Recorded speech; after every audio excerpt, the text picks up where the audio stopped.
इस भारत की सरकार ने, मोदी जी की सरकार ने शपथ पत्र दिया सुप्रीम कोर्ट में, से क्या लिखा हुआ है? 99% वक्फ की संपत्तियां डिजिटाइज हो चुकी हैं।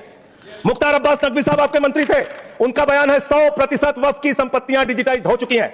तो जब आप सारी संपत्तियां डिजिटाइज कर चुके हैं, सब कुछ ऑनलाइन कर चुके हैं वामसी पोर्टल में, सारे कागजात जा चुके हैं, तो क्या आप फसाद कराने के लिए फिर से कागज मांग रहे हैं? फसाद कराने के लिए आप फसाद कराने के लिए कागज मांग रहे हैं? आप फसाद कराने वाले हिंदू हैं, हम सौहार्द फैलाने वाले हिंदू हैं। यह बुनियादी फर्क है, यह बुनियादी फर्क है। आप में, आप देश भर में फसाद, नफरत, लड़ाई झगड़ा कराने का काम करते हैं।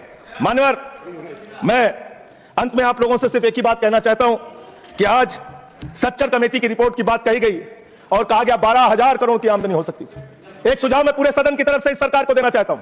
12,000 करोड़ की आमदनी की चिंता है वक्फ की, करोड़ों मुसलमानों की चिंता है आपको। एक अपने दोस्त को पकड़ के लाइए, नीरव मोदी को 20,000 करोड़ वसूलिए, 12,000 करोड़ वक्फ को दीजिए, 8,000 करोड़ अपने पास रखिए। 8,000 करोड़ का आपको मुनाफा होगा, 12,000 करोड़ वक्फ को दे दीजिए, करोड़ों मुसलमानों का भला हो जाएगा। माननीय अंतिम बात कहके आपने कहा सच्चर कमेटी की रिपोर्ट से 12,000 करोड़ की आमदनी की बात कही गई है। अर्ध सत्य मत बोलिए, पूरा सत्य बोला कीजिए, सुविधाजनक सत्य मत बोलिए, पूरा सच बोला कीजिए। मंत्री जी, इसमें लिखा हुआ है सच्चर कमेटी की रिपोर्ट में कि भारत की सरकार ने, राज्यों की सरकार ने अलग अलग राज्यों में अलग अलग जगहों पे 365 वक्फ की संपत्तियां कब्जा कर रखी हैं। आप उसके बारे में नहीं बताते, आप अर्ध सत्य बोलते हैं। मैं तो जेपीसी का मेंबर हूं, मुझे सब पता है।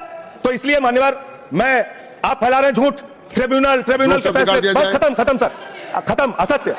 असत्य, सत्य से परे मान्यवर, सत्य से परे मान्यवर।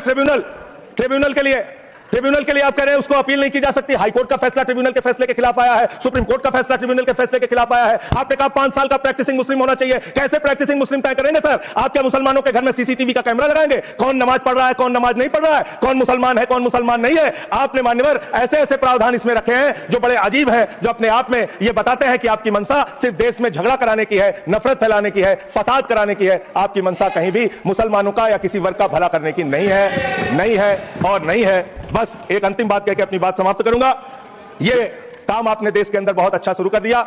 आप एक काम करते हैं, देखो मुसलमानों को ठीक कर रहा हूं, दूसरी तरफ महंगाई बढ़ रही है, नुकसान हिंदुओं का।